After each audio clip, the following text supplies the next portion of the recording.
Hello YouTube, this is Hunter Surge. Now you might be wondering why this video is so late. Well, I did wake up in time to read the video as soon as the reveals came out and immediately upload it and make a thumbnail. And I did make the thumbnail. I did finish the video like an hour before I had to leave. I forgot to upload. So now I'm here at my hotel in Dallas, like right across the road from the Dallas Open venue, needing to re-record because I forgot to upload the video, and I obviously no longer have access to the desktop that is sitting at in my room at home where the video is on. And I'm not going to be back there until like early April, so it's like I just have to re-record. All right, now let's get into it. So today we have the wind spiders. Now, the wind spiders are immediately on the back foot because okay, so like I'm very impressed with how succinctly the spider cards from yesterday solved Hesia's problems. Hesia's core issues are that it choose through hand, costs a lot of spirits, and it needs good fire bodies that can threaten your opponent's guys. The spider stuff solves all those problems. Um, Gives you tons of draw power via lair. Hearth and Champ Warmite give you lots of spirit recovery, so the spirit cost is no longer that big of an issue, plus a really good combat trick in addition to that.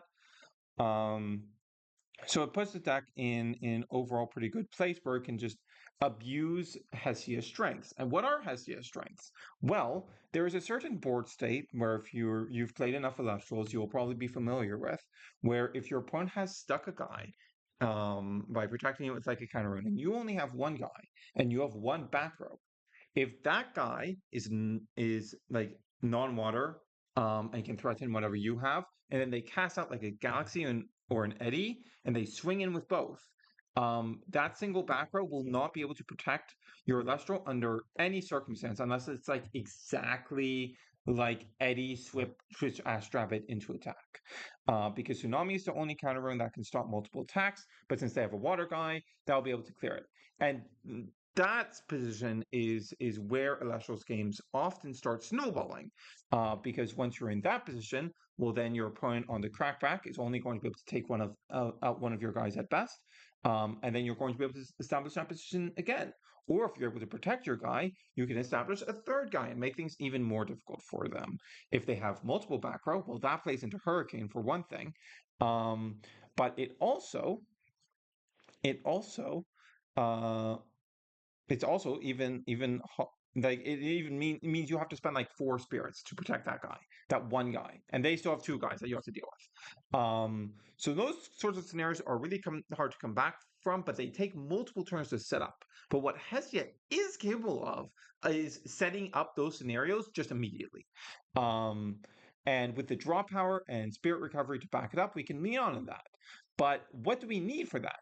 Well, we go for that line. We need a fire 1 cost that is able to threaten whatever our opponent has, as well as a water 1 cost for a normal cast that can threaten whatever our opponent has. And the wind spiders are not either of those elements, which puts them in a bad place right out the gate. But if they're good enough, they'll still be considered. So, what do we have? First, we have Kitemite. Kitemite is pretty good. So Kitemite is a 1/4 1 wind. That you can disenchant a wind from this Kitemite in order to special cast a Warmite or a Frostmite from your deck. Basically, like Black has a Lone Fire Blossom, which is pretty cool. If you have Layer Up, you will get another draw from casting out that Warmite or Frostmite. That's pretty neat. I can see this as like a sideboard tool, especially for matchups where you really want to bring in Frostmite, because there could be some of those, like your opponent is really heavy in on Galaxy, and you're like, okay, I want Frostmite to help deal with the Galaxies, because Frostmite matches up really well into Galaxy, and Warmite does not. Um, Also of note, the thing that Kite might cast out does not have to be properly enchanted, so you can cast it with a water, which can very easily be enough if it's like your opponent has like a 5/2 or 5/1, you Warmite its stats down, so your 3 attacker spider with a water enchantment is still going to be enough to threaten it.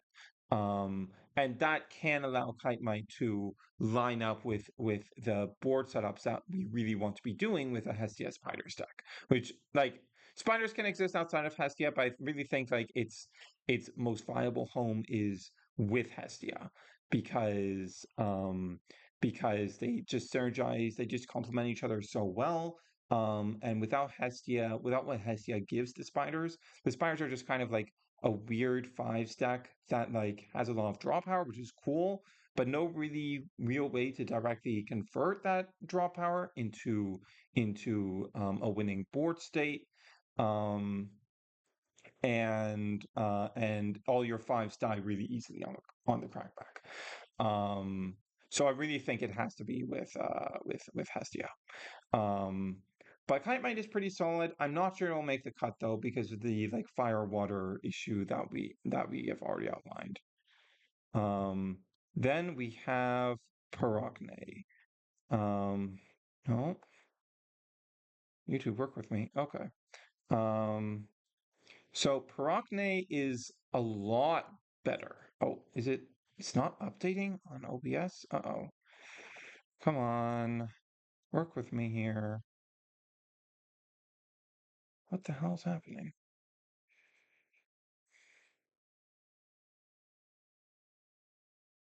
Okay, there we go. Okay, so Parachne, I am a lot more positive on. Parachne is a 6/5 wind. That if you have Lair enchanted, you can just normal cast it with 2 wind. Now, the biggest problem that is posed to Parachne is that you need winds in the deck. You want the waters, you want Hestia is really fire hungry.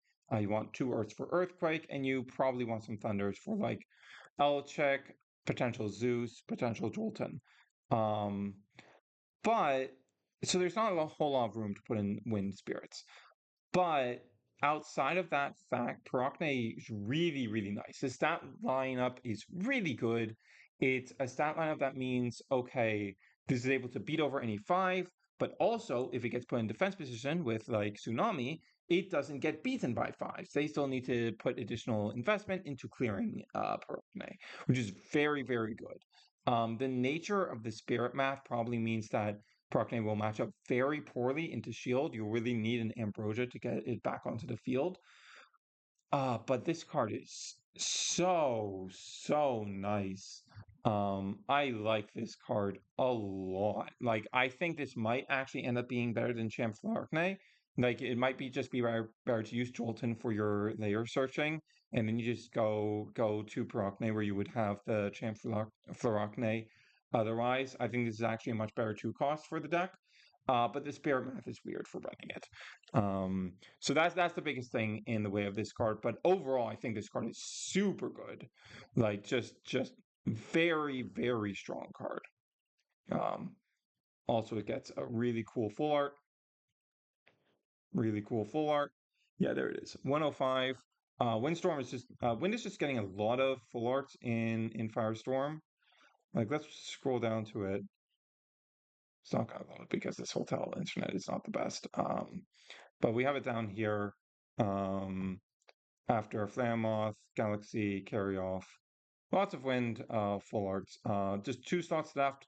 I assume at this point that both those are going to go to Frost because the only card slots left in the set are 3 Frost Elestrals. One of those is probably more Frost Chimera, and 2 of those will probably be the Frost Ascension 9. Um, it's not clear whether that's going to be revealed tomorrow during Dallas opening ceremonies or if it's actually being held until Monday, as was suggested in the videos. But we'll see. If it is actually being held to Monday, that means I won't be so delayed on putting up a video about it. So that is very nice. I would very much appreciate that. But with that said, that's going to be it for today. I'm very impressed by the spiders overall, even if Kitemite and Parachne I don't feel like they make the cut for the form that Spiders is probably best taking in Firestorm. They're still very high quality cards that synergize very well with what Lair is doing. Lair is just an extremely powerful card, one of the most powerful cards we've seen in Elestrals to date. Um, And like, oh man, Nectar falls even more behind every day. Like a card like Lair in comparison to Nectar is just so much stronger, so much better. Oh my God. And enabling stuff like Parachne is very, very nice. Like lots of good stuff here. Lots of good stuff here. Yeah, that's going to be it for today from me. I I will see you guys on like Monday or Tuesday because I'm going to be busy this weekend with Dallas. So with that said, this is Hunter Surge signing off.